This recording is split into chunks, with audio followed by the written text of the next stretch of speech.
中午吃一盘牛肉饺子。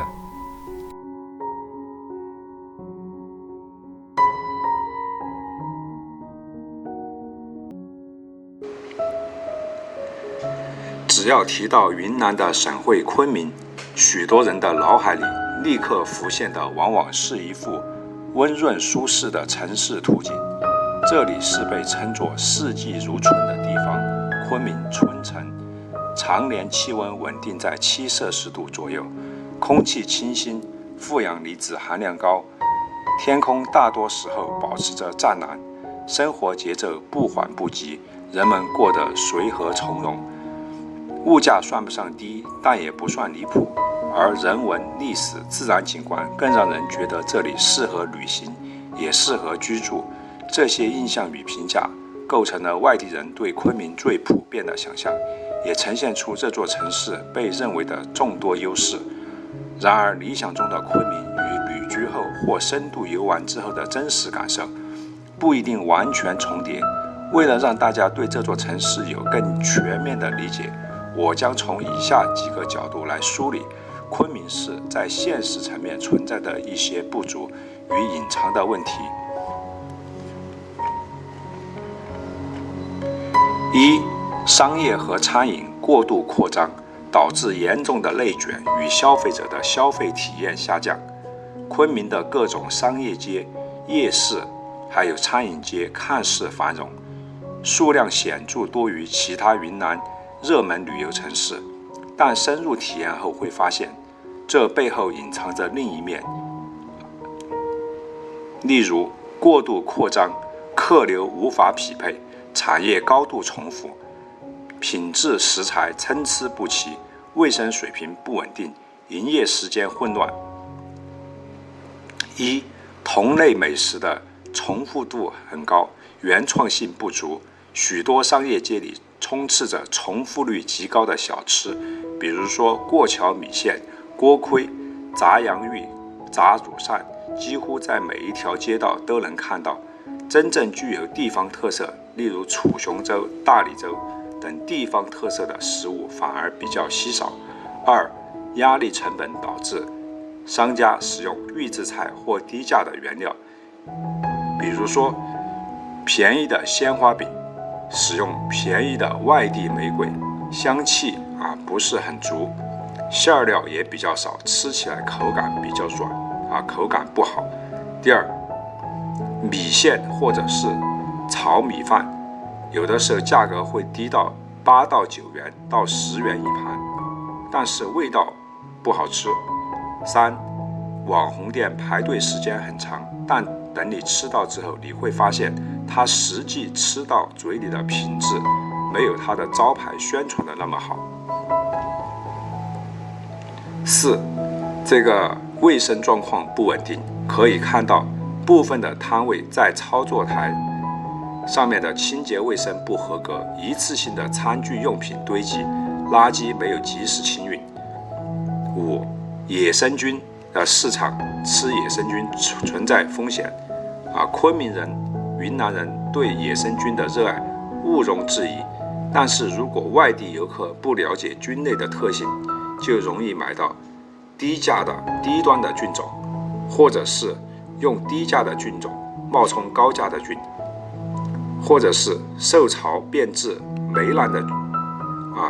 菌类。如果不正确的处理，此类食材会出现中毒的风险。六，早餐厅早餐与特色餐厅的营业时间混乱，由于当地存在知足常乐钱够用就行的思想，许多具有本地特色的小店仅在早上6点半到11点营业，与游客的行程不能形成完美的重叠。还有一些店铺下午才开门，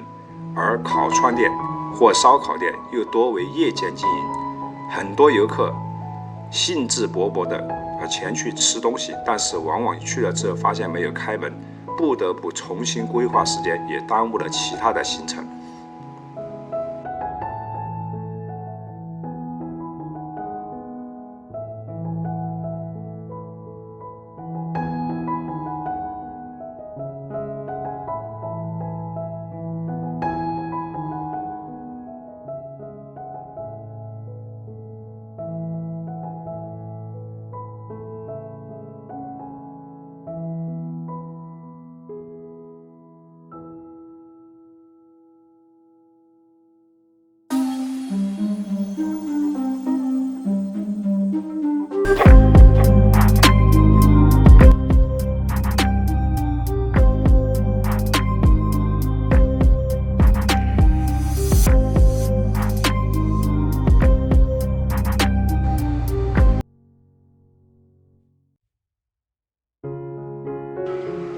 基础设施表面完善，但实质上已老化滞后。很多人会觉得昆明作为省会城市，昆明的基础建设应该远胜于云南其他地区。但是如果真正走入盘龙区、五华区等真正的城中村生活区去深入观察，就会发现昆明所呈现出来的现代化程度很大一部分是出自于上世纪末千禧年那一次大规模城市建设。一、城市建设进展缓慢，许多区域出现疲态。昆明在筹办1999年世界园艺博览会前后，全程经历了一次跨度极大的基础设施提升。当时修建或扩建了立交桥、机场、城市主干道，也新建了一批高档的酒店，让昆明迅速跻身为国内热门旅游城市行列。从那之后10余年，这些基础能够支撑昆明的城市形象保持相对的领先。但进入21世纪前10年的中后期，外地省会城市在持续发力发展更新，但昆明的建设更新速度没有跟上。可以见到，在昆明的城市里还是有大量的陈旧街区，例如大树营、年久失修的道路、小区中裸露的电缆、坍塌式破损的地面、老旧的排污管道，以及大量城中村风貌的居民区。不少地区雨后积水，垃圾堆放随处可见，绿化带缺失或维护不佳。二、道路承载力不足，在高峰期堵车是常态。随着私家车不断增加，原来20多年前规划的道路已经难以满足目前的人口与车流量的需求。随着上下班高峰，中心城市的主干道常常交通拥堵，甚至连一些原本比较通畅的辅路也开始变得缓慢。三、地铁网络布局存在一定的缺陷。昆明是现在云南唯一有城市轨道交通的城市，但地铁的问题还是比较多，主要包括线路呈放射状，缺乏环线，多条线路途经人口稀疏区域，造成功能浪费。地铁站点与旅游景点之间普遍距离较远，来旅游的人群，特别是老年人，体验比较差。你下了地铁还要去打车或者坐公交车。还有站名缺乏直观性，比如说斗南花市旁边的车站叫做金桂街，名字和斗南花市没有什么关联性，让外地游客难以判断。另外，现在的昆明老火车站在城区北方，但是在80、90年代那会儿，城区面积较小，当时叫做昆明南站，后来就改名为昆明站，导致现在一些昆明老年人说到斗南的昆明火车南站时，还误以为是老的火车站。最后，地铁和公交线路命名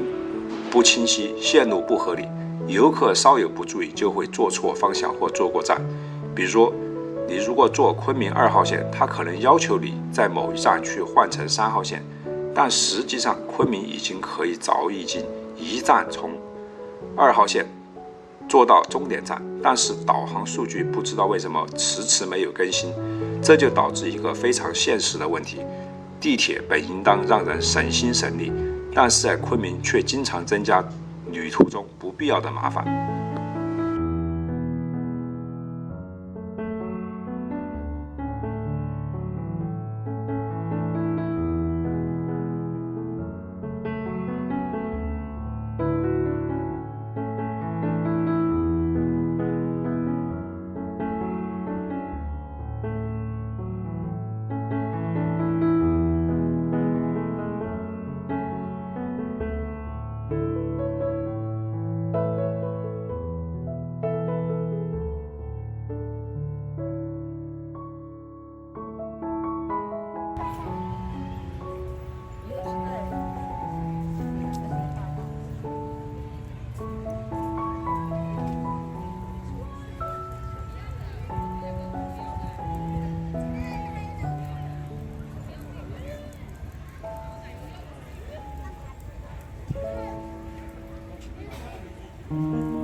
昆明的冬季白天温度可以达到10几度，但夜晚接近0度，昼夜温差能达到10度以上，极端情况甚至能达到20度以上。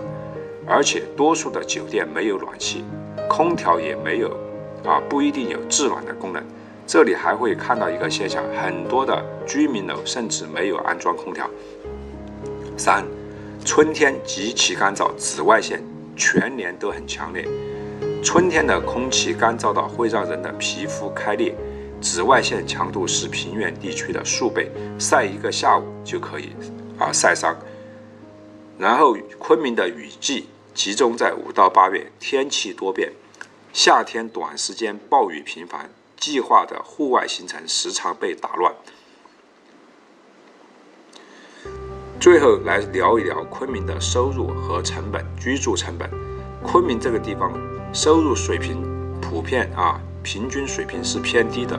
产业结构较为单一，使移居昆明成为一项挑战。昆明虽然气候宜人，但如果要长期生活，就必须考虑收入水平、产业类型、房价和生活成本是否匹配。昆明第一个，这个平均工资偏低，全体平均居民月收入约为4000元左右，但其中也有少数的高工资行业，绝大部分普通劳动者月收入实际上在2800到3000元左右，在全国属于中等偏下水平。昆明城市产业单一，主要还是以旅游、农产品、粗加工贸易等传统领域为主。但是这里也可以说一下，它的斗南花市是全亚洲最大的鲜花贸易市场，这个是值得夸奖和赞叹的。新兴产业发展缓慢，高新产业占比较小，而数字经济、高端制造业尚未形成规模。3. 房价不低，生活成本持续上涨。最近几年昆明的房价还是有所回落，但是在五华区等主要城区的均价仍然维持在1万元平米上下，明显高于同等收入水平的城市。在滇池古滇国等度假区、名校学区房周边的房价更高，带动了旅居这些租金和酒店的价格上涨。加上这个水电物业、教育成本、就餐的费用，还有汽车的养护保养开销，使生活成本与收入严重不匹配。因此不少的年轻人因此选择离开昆明，或甚至是离开云南，到外地沿海的城市去寻找更高的薪资与就业的机会。然后这个慢节奏既是云南人的这个生活优势，也是发展的瓶颈。在当地旅居的时候，发现一个现象，昆明人普遍节奏较慢，店铺常常上午10点以后才营业，早上的这种感觉就比较冷清，许多的行业运营的效率是偏低的，这就导致创新的动力不足，产业升级缓慢，城市吸引力有限，年轻的人才流失以上就是我主要从基础设施、商业环境、这个宜居性和昆明的这个总体的产业及收入等方面，对昆明现实存在的问题进行了一个梳理。昆明为何从这种集中深度的游玩旅游的目的地，变成了一个从昆明到大理、从昆明到西双版纳、从昆明到丽江的一个中转城市？这些因素都与之有直接或间接的关系。以后有机会会和大家继续分享在云南旅行的更多的细节和旅途中